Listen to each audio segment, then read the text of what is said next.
So Pascal, I know that you've come all the way from France, and really, Bordeaux. You could have chosen anywhere in the world to make wine, and yet you settled on British Columbia here in Canada. Why is that? When I saw the quality of the grapes, and I say, wow, that is fantastic. 2 years old vineyard and so many nice grapes. The terroir here is fantastic. Big potential to create a good wine. Now you mentioned terroir. What does it really mean? Terroir is a sort of combination between the soils, and we have the soil here, for example, it's very sandy and very nice for this sort of type of Merlot. We have also the weather, very dry here, especially in this part of the valley. And also, we never forget the slope, the mountain, the location. As we walk here, I can feel we're on a slope. I mean, I'm leaning backwards, and I look down and I see almost sand-like soil. What type of soil have we got below us here? Here you have a sort of sandy soil, but there is some part of the other part of the vineyard is gravel, and we have a mixed. Each block is different. We have a lot of diversity of soil, a lot of diversity of slope. The complexity of the terroir in the Sauce, you find that complexity in the wine, and that is important for us.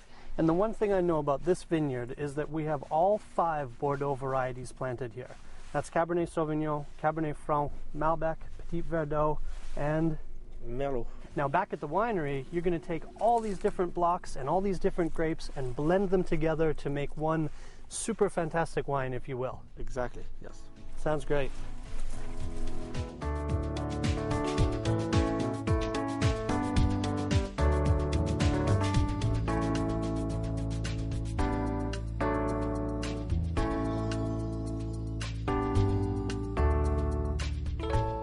In this beautiful barrel room, looking at what I can only assume is a Soyez-le-Rose, Le Grand Vin. Tell us a little bit about when the grapes come in from that vineyard, what happens here at the winery? What's happening here is first we have we separate each block, and we try to put one block in one tank, and we're going to keep separate each lot like that during all the life of the wine here in this cellar.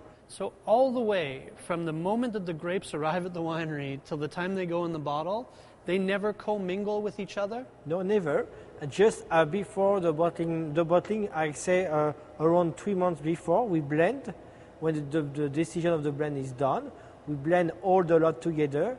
So a question that I get asked is, what is the difference between a bottle of wine that has this varietal written on it, such as Cabernet Sauvignon, and then a bottle of wine that maybe just has a name, and we know that that wine is a blend? Yes. How can you tell if one is better than the rest?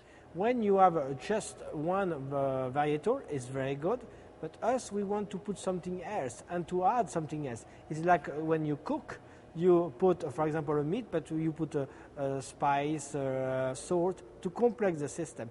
Exactly the same like the perfume. A perfume, for example, there is a rose, but around the roses we add other perfume flavor to increase the perfume, the volume, the complexity. We do that exactly with our sauce the same way. Beautiful. Well, let's give it a try and see if we can taste all those things that you just mentioned.